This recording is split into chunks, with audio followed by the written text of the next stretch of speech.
Assalamualaikum warahmatullahi wabarakatuh. Balik lagi di channel Odon Motovlog.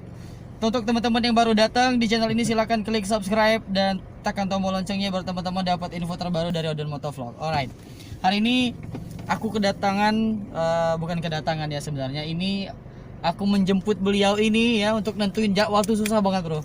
Jadi tadi sebenarnya aku udah bawa motor, terus hujan ya, tiba-tiba hujan, terus aku pulang lagi.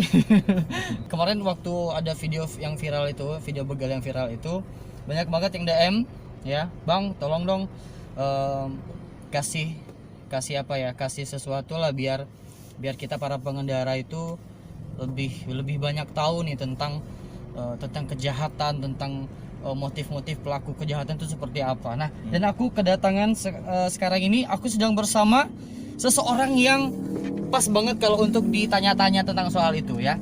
Kita bersama aku Ibnu ya. Ibnu, Pak Ibnu. Janjian udah lama sama Udah Odon. lama, Terus kebetulan juga udah dapat waktunya pas hari ini, dan tadi ada sedikit halangan karena hujan ya. Odon tadi ditungguin sempet ngopi 2 gelas dan rokok 1 bungkus. Saking lamanya gara-gara hujan ya, gara-gara hujan. Sekarang apa Pak? Sekarang Pak. Jadi Sebentar dulu, ini gimana? Pak Ibnu ini sebagai Jelasin apa dulu. nih? Sebagai apa nih? Kenalin dulu dong ke teman-teman Odon Motovlog nih. saya sebagai Polsuspas ya. Polsuspas. Sekarang Kalau- bertugas di mana Pak? Aku jelasin dulu Polsuspas. Oke. Jadi Polsuspas itu nama lain, kalau nama dulunya sipir ya. Kalau Sipir. sekarang udah ganti jadi Polsuspas, singkatan dari Polisi Khusus Pemasyarakatan. Oke. Sama sih sama polisi-polisi lain, cuman kita khusus yang untuk di lapas. Untuk di Kalau lapas. polisi lain kan ada yang umum, yang di luar ya. Kalau di keluar tetap masyarakat sipil biasa. Oh, kalau udah keluar bujang lagi gitu Bujang Pak. lagi. Oke Pak, Di langsung dalam aja. juga tetap bujang don. Di Pokoknya dalam kalau tetap di luar bujang, ya? rumah bujang. Pak Ibnu nih orangnya ya gitulah ya, jadi Iya. santai, slow ya. Pak Ibnu juga punya channel YouTube ya? Ya, Apa nama channelnya, ada Pak? channel YouTube. Di channel YouTube aku Bank 17 ada di bawah. Jangan lupa di subscribe ya. Di bawah. Bank 17. Nanti Dan aku kasih linknya. boleh ya sekalian promo Instagram. Oh boleh dong. Boleh Follow dong. Instagram di bawah juga Oke, teman-teman ya. Instagram ya. Oke. Instagramnya apa Pak? Ibnu Sahdan. Ibnu titik Sahdan. Ibnu.Sahdan ya. Iya. Oke teman-teman, udah di follow, langsung di subscribe, jangan lupa ya, tekan Harus, tombol wajib. lonceng juga. Oke, langsung saja Pak Ibnu. Iya. Ini banyak banget teman-teman yang tanya-tanya ya, DM kira-kira gimana bang? Aku nih takut banget nih, takut jadi pelaku, takut jadi korban begal karena sekarang memang kondisi memang lagi agak susah Pak ya. Ya betul. Lagi pandemi. Lagi pandemi. Jadi buat orang-orang yang awal-awalnya memang bukan pelaku sebenarnya ya, dia nggak ada niat, tapi gara-gara keadaan mungkin bisa jadi berniat gitu ya. Oke, langsung saja, ini aku ada pertanyaan yang sudah aku kumpulin. Yang pertama ya, ini spesial buat Pak Ibnu. Sebenarnya begal itu apa sih? Apa semacam jenis kayak curanmor atau itu cuma sebutannya aja? Nah, ini jawab Pak. Jadi begal itu tindakan menghadang jalan dengan perampasan, dengan kekerasan seperti itu. Jadi beda dengan jambret. Kalau jambret kan langsung, misalkan satu motor dia di belakang langsung ngambil, langsung pergi gitu ya, tanpa kekerasan, dia hanya ngerampas doang kan. Nah, kalau di si begal ini dengan kekerasan atau dengan ancaman senjata tajam atau senjata api seperti itu. Oke, berarti yang kemarin video itu memang benar ya, begal ya Pak ya. Benar. Ini udah tonton kan videonya? Pasti sudah. Sudah Gua ya. Subscribe pertama. Wih. Subscriber setianya Odon Motovlog. Asik ya. Oke, jadi teman-teman itu begal ya. Jadi kalau ada yang cuman curi motor itu bukan begal ya berarti Pak Bukan, ya? itu pencurian. Itu pencurian. Iya. Tuh, ini lebih tahu. Jadi jangan asal ini ya. Ada yang bilang maling lah di itu, ada yang komen. Itu benar tuh begal ya. Iya. Oke, kemudian ini kan Pak Ibnu ini kan sudah kerjanya di Polsuspas, di lapas dan ketemu sama banyak banget apa bisa bilang tahanan-tahanan gitu ya. Ini pertanyaan kedua nih Pak. Berapa banyak orang yang masuk lapas dengan kasus pembegalan? Jadi aku jelasin dulu. Tadi kan si Odon nyebut aku dinas di lapas ya. Nah, sebenarnya salah, aku dinas di rutan. Oke. Nah, jadi teman-teman pasti bingung apa bedanya rutan sama lapas ya. Oke, heeh. Jadi lapas itu mereka sudah tervonis. Ya, jadi Udah mereka sudah tervonis. sidang, sudah vonis dan sudah dijatuhi hukuman dan statusnya narapidana. Semua Oke. di lapas itu statusnya narapidana atau napi. Tapi kalau rutan itu masih ada beberapa yang masih statusnya belum tervonis. Nah, vonisnya belum turun gitu. Oke. Dan statusnya masih tahanan, belum narapidana. Oke. Kalau dia sudah vonisnya udah turun, jadi dari tahanan berubah jadi narapidana. Makanya kita kalau untuk di rutan biasanya hukuman-hukuman yang kecil. Oh, bukan yang berat-berat itu ya, Pak ya? Bukan, biasanya di lapas kita oper ke. Nah, terus kalau untuk pertanyaan yang tadi, Berapa banyak orang yang masuk lapas dengan kasus dengan pembegalan? kasus pembegalan? Kalau total napi kita 1.300-an ya. Yang ada di rutan sekarang yang ini. ada di rutan, Pak Jo. Dan harusnya kapasitas kita 750. Jatuhnya kita 2 kali lipat. Kenapa Hampir. bisa gitu, Pak? Ya karena tindak kriminal dan tindak penyalahgunaan psikotropika itu banyak sekali tingkat itu. Jadi jangan macam-macam di luar. Jangan lincai go, tebuang. Pesan Yai itu jangan lincai go, agak Saya tebuang. jangan lincai go. Jadi dari 750-an, 700-an lah anggap. Harusnya 750. Harusnya 750. Dan sekarang kapasitasnya jadinya 1.300. 2 kali. Bro, sudahlah bro, udah sabaga lagi bro. Ya, cari kerja yang bener lah ya. Aku aja susah loh. Tapi tetap Terus, santai bro. Untuk Slow. apa namanya? Untuk kasus begal itu kalau mau ditotalin banyak lah sekitar 100 sampai 200 kalau total ya. Total Dari seluruh itu ya. Tapi dengan satu kasus misalkan satu kasus itu 2 sampai 3 orang yang ngelakuin kan. Oke. Jadi jatuhnya mereka sama-sama gal gitu. Hukumannya pasal 365. Teman-teman ya, jadi dari 700 mestinya 700 diisi sampai 1.300 saking banyaknya. Ya, jadi untuk teman-teman tetap waspada karena kejahatan itu bukan karena ada niat pelakunya, tetapi karena ada pembegalan. Karena ada kesempatan ya. Oke, itu cukup banyak banget karena sampai 100 orang ya dalam 1 bulan ya, Pak ya. Kalau total sekarang 100-an. Tapi kalau dalam 1 bulan itu ya paling 5 sampai 10 tuh bisa masuk. Wow, 5 sampai 10. Jadi mudah-mudahan Kasus begal ya. Yang begal yang aku kejar kemarin ada salah satunya di situ ya. Oke, pertanyaan berikutnya nih Pak ya. Masuk ke hukumannya Pak. Berapa lama hukuman bagi pelaku begal Pak? Jadi begal itu masuk ke pasal 365. 365 itu kalau dia hanya melukai melukai tanpa cacat ya. Oke. Paling dia hanya kena 2 sampai 3 tahun. Tapi kalau korbannya cacat ataupun sampai meninggal 15 sampai seumur hidup. Seperti itu. Seumur hidup di penjara, Bro. Galak kau. Jadi seumur hidup kita sekarang bukan yang misalkan dia masuknya umur 20 tahun. Terus dia dijatuhi hukuman seumur hidup 20 tahun. Nah, enggak gitu. Tapi sekarang misalkan dia kena vonis seumur hidup, sampai tua, sampai mati dia di penjara. Wow, man. Tidak kawin ngomong. Kawin apa ada lah yang kawin apa? Ada. Kalau yang nikah ada. Kita kan pelayanan masyarakat kita juga bisa bantu buat yang ada niat nikah. Cuman nggak bisa week ya, teman-teman. Nah, cak mana itu? Tidak baca. Cuma statusnya doang yang bisa nikah. Jadi untuk apa? Tapi ini dah Pak, bisa dah kalau misalkan sudah nikah, sudah akan nikah dalam satu sel misalkan kayak mana? Nggak bisa. Kita nggak bisa. Sebenarnya sih yang untuk seumur hidup sih tidak ada yang nikah ya. Biasanya yang mau bentar lagi bebas, biasanya mau nikah setahun lagi ataupun kalau sini belum kejadian kalau seumur hidup mau nikah. Untuk apa ya? Cuman istrinya mau ngapain gitu kan. Udah kado nak main itu. Oke, ya jadi tadi pertanyaan aku apa, Pak? Hukumannya itu sampai seumur hidup, Bro. Bisa sampai seumur hidup. Begal itu sampai seumur hidup. Jadi kalau dalam apa? Ada yang bilang juga kalau misalkan kita tuh lawan begal, ya kalau dalam hukum apa ini kan hukum hukum apa namanya, hukum negara lah ya. Jadi kalau hukum agamanya itu kita dapat apa namanya, kalau kita kena begal, kalau kita mati gitu kan, itu surga buat kita katanya. Terus kalau yang begalnya mati itu neraka langsung buat dia.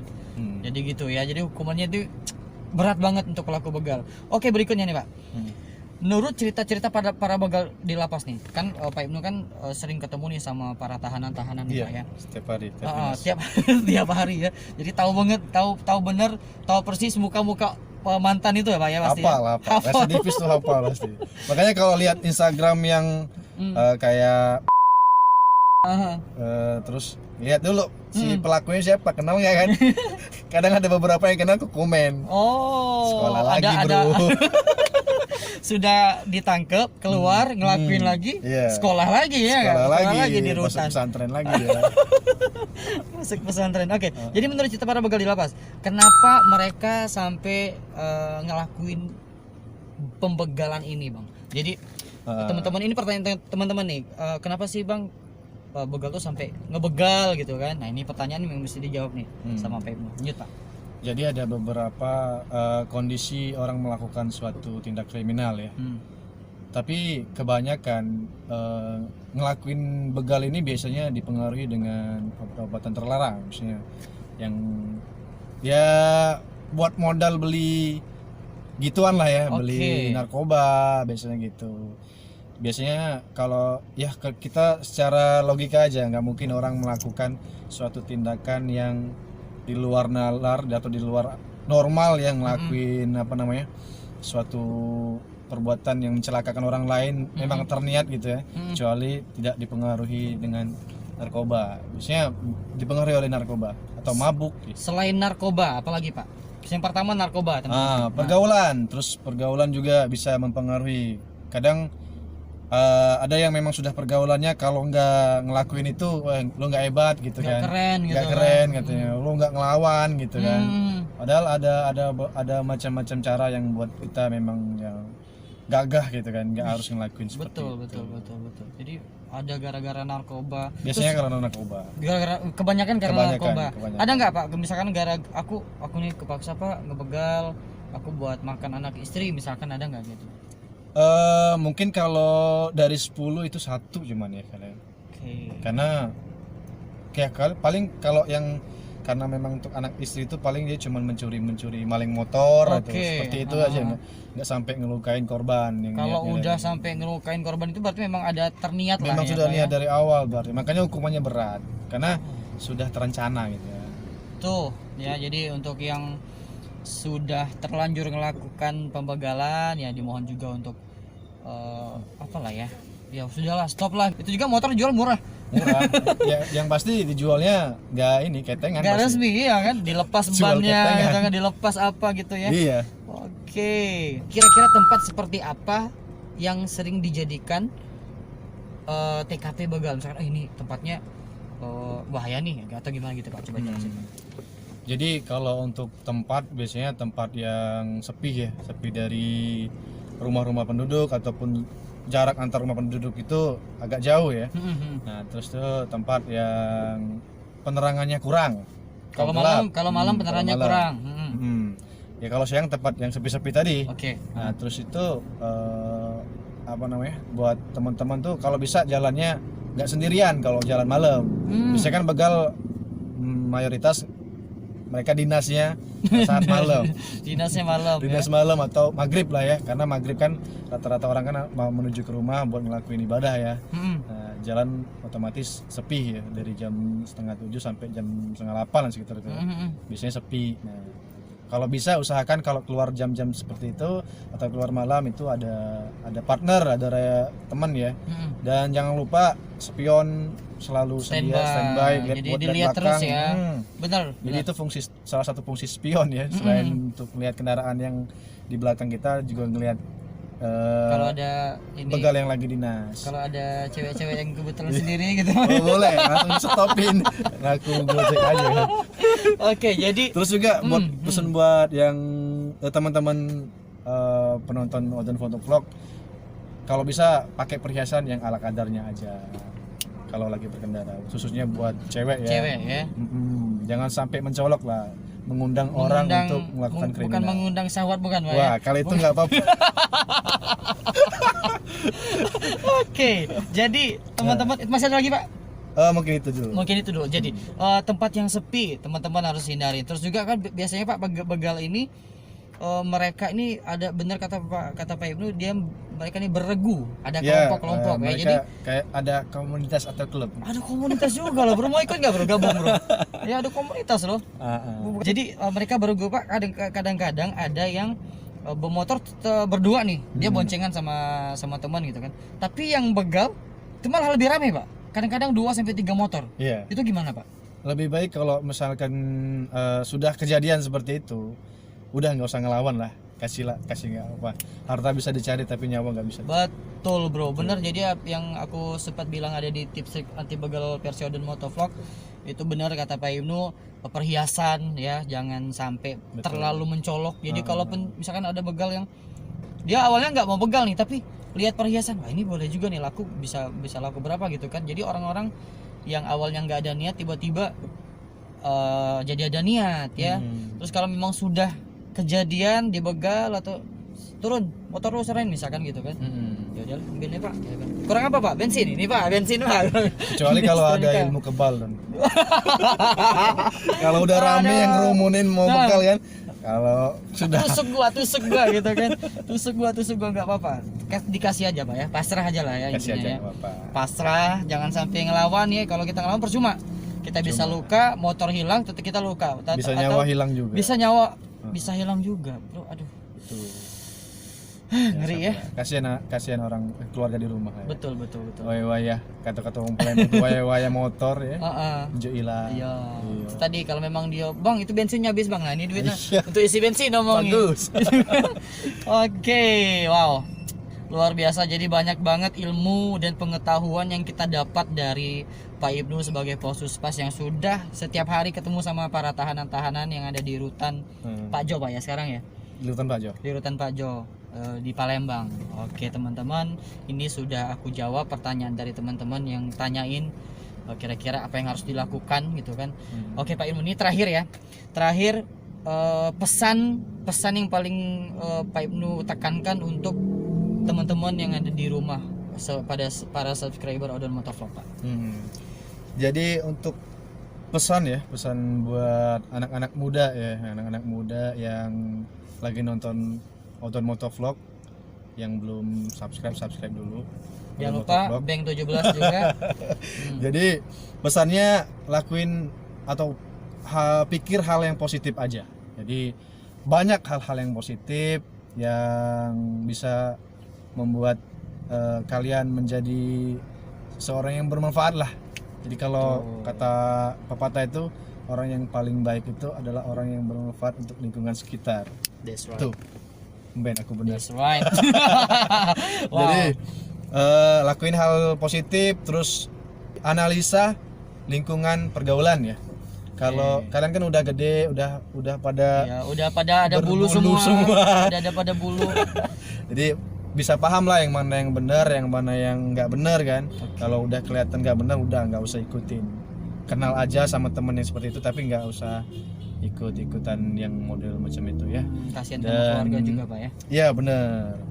Dan jangan lupa jauhin narkoba, karena itu parah banget teman-teman. Jadi narkoba itu bisa menyebabkan kriminalitas, bisa lu bisa ngelawan orang tua, terus gara-gara itu. Gara-gara narkoba itu. Parah benar. Terus pesan untuk keselamatan di jalan ya. Kata Odon tadi, kalau di jalan jangan terlalu memakai perhiasan yang terlalu mencolok. Ya, jangan ya mengundang orang lain atau untuk berbuat kejahatan tadi ya. Walaupun shopping juga nggak usah dipakai. Walaupun mas palsu jangan dipakai bro. Jangan dipakai. Pakai lah. Ya. Pakai yang normalnya aja lah. Pakai gelang-gelang tali. Ya. Tali rapia. Ya, aku pengen pakai persen tapi takut dijamret pakai tali rapia. itu juga membantu Anda untuk gila ya sebenarnya. Oke Pak. Oke itu dan pesan Oke, yang paling dalam. gitu aja teman-teman ya. Jadi sudah banyak banget informasi dari Pak Ibnu sebagai Polsuspa. Sekali lagi aku tekanin buat teman-teman, jauhi narkoba. Terus kalau bisa pergaulan dijaga juga. Kita sudah tahu bahwa mana baik, mana buruk ya. Dan aku ucapin terima kasih buat teman-teman yang sudah nonton. Jangan lupa sekali lagi follow dan subscribe channel YouTube-nya Pak Ibnu di Bank17 dan Instagramnya di ibnu.sahdan. Thank you untuk yang sudah nonton. Salam hormat dari Odon Motovlog. Wassalamualaikum. So. Oke, bye.